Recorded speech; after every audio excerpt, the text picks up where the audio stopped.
Today's show is brought to you by our friends at Monster Cable. Superior audio and video interconnects and speaker cables enhancing picture and sound for more than 25 years. Visit monstercable.com.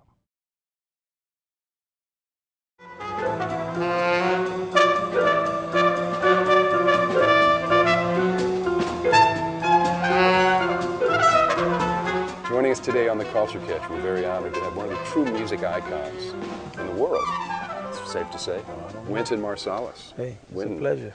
Thanks for being on the show. It's a pleasure. What is it about jazz that you think resonates with people and with yourself, and at a young age for you too? I think it's the freedom of it for the individual. You're free to express yourself. I think it's the communal, like you're free to express yourself and other people too, and they come together inside of a form. So the two aspects of communication, like you and I, you're asking me, I'm talking, but I'm with you too. Right. So we like that, people. Yeah, sure. And it's the organic aspect, the real instrumentation. Right. You go to a club and you see somebody playing a piano or a horn. Right. And typically in those there's not amplification in there. Right. Well, the intimacy of it, the nuances of it, like I'm standing right next to you, so I'm speaking, you can feel my voice, and I can come up and I can come down. The musician's not playing too loud, and the feeling of the blues, which is in our country, almost everything has the blues in it, and the rhythm, the swing rhythm, ding, ding, ding, ding, doom, doom, doom, ding, ding, doom, doom, doom. Improvisation, the element of surprise, syncopation. You never know what somebody's going to do. Right. Freedom of phrasing, that goes across all musics, in American music, jazz, country music, rock and roll, rhythm and blues, whatever the titles are, people playing with lyrics and playing like the core element of play. Well, the key thing here is the improvisational aspect, because you could see someone like yourself 24 times and never hear the same thing. Could hear the same song every night, but never approach the same way. Right. I think people love that too. It's kind of like I don't know, just a friend of yours that you know, always doing something different, dressing different, always got just the type of variety. And you go to hear the musicians and to enjoy their imagination. And it's a lot of times I know some people who like to listen to many versions of the same song by one artist, like a whole week of somebody playing in a club. Oh, listen to how he played Stella by Starlight this time, or listen to this tape of Dexter playing. It's a whole. It's really another whole way to experience the music, and we try to always do something different. And it never, obviously, when you get to a certain level within music, it's never boring. No. And that's the beauty. Look at the smile you have just thinking about that. Well, it's not boring because other people are making up music too. Yeah. So you might actually be playing something boring, but the bass player won't be, or the drummer. The chance that all four of y'all or five are going to be playing something boring at the same time. And sometimes you'll be playing something that's not that good, and they'll know that. So they'll give you a little goose, or Blake used to always say, I'm going to put this bass drum on your behind. And boom, he'll put the bass drum on you, it meant wake up.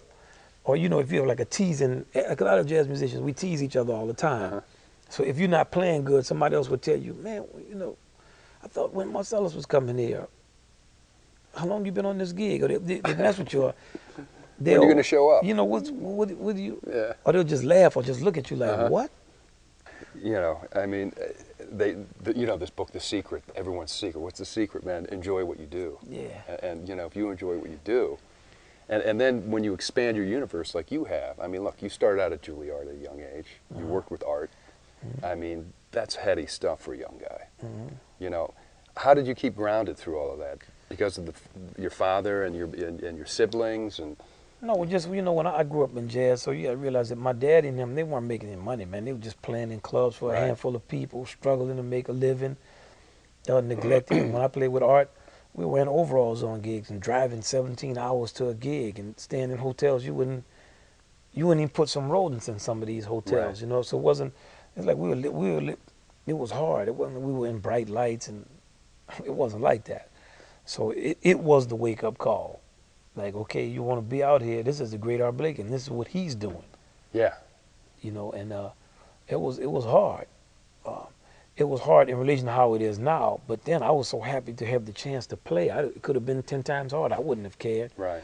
But we were playing small clubs. We were, man, we drove once from New York to Houston, played a gig, left the gig and drove to Los Angeles. Come on. I'm serious. And we looked at him and said, man, this guy at his age, he's doing all of this. He's playing these gigs and he was in all his other 60s things he back liked to then, do. yeah. He might have been in his 70s. Right. And doing all the other things he liked to do. And he could keep up he kept up with us. He was on top of us. And it was a lot of fun in terms of just us, the musicians, me, Charles Fambro, you know, clowning around and doing all kind of wild stuff. But in terms of the work aspect of it, it wasn't like it was heady to be with Art. Like you thought, man, you were trying to learn how to play, of course, but you were working. I mean, no frills. You knew it was not about frills. No, not at all.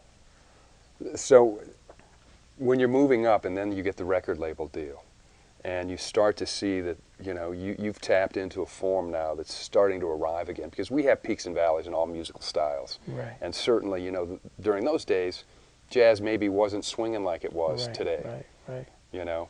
Right. Did you think that the label, once you got the label deal, that was going to help you arrive to the next level?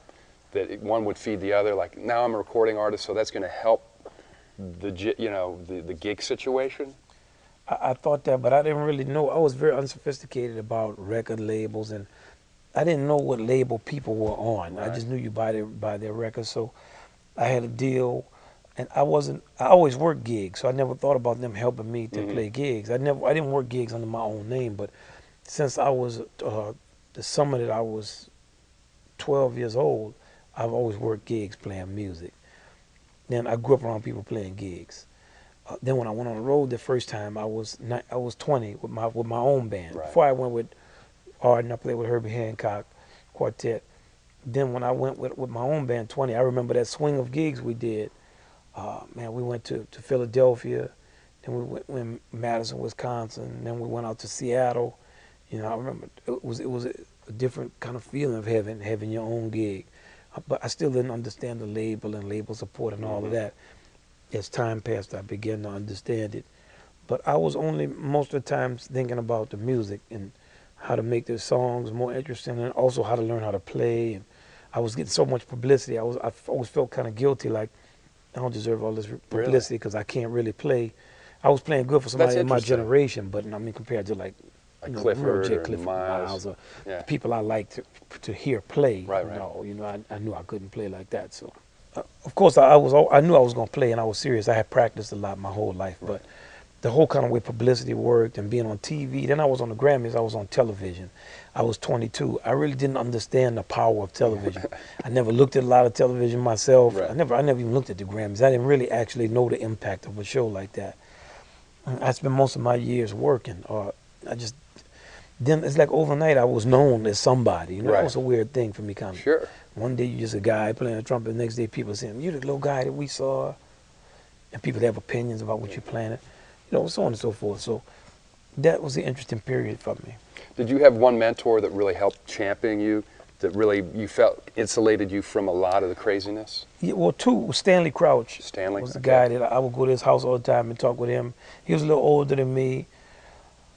He was very serious, like an intellectual, read a lot of books. So I was always into books and reading and stuff. And then I was listening to a lot of music. So we would always talk and debate about music and the avant-garde and all these things. He was into the avant-garde. Sure. You know? I wasn't so much into it. So we would kind of argue and fight all the time about that. But fun, you know, not a big deal. Billy Banks was my road manager. Now he's a production manager here in this hall. He came out on the road with me, and it's like he was almost a guardian angel sent to look over me. He's a guy who had a radio show in New York at WKCR, right. And he spoke like 4 or 5 languages, and he just knew a lot about the culture, and he was always trying to educate us. Right. I was very fortunate in the people that I was around. Albert Murray, Crouch introduced me to him. Sure. So yeah, I had people that would look. And Columbia for a lot of years, man, they were really good to you, man. You know, people had that perception. You won a Grammy in classical and in jazz. That's that's pretty heavy. People had that perception, but you know, for me, it was always kind of a battle to get to play, and I'd always fight with them. And with the classical record,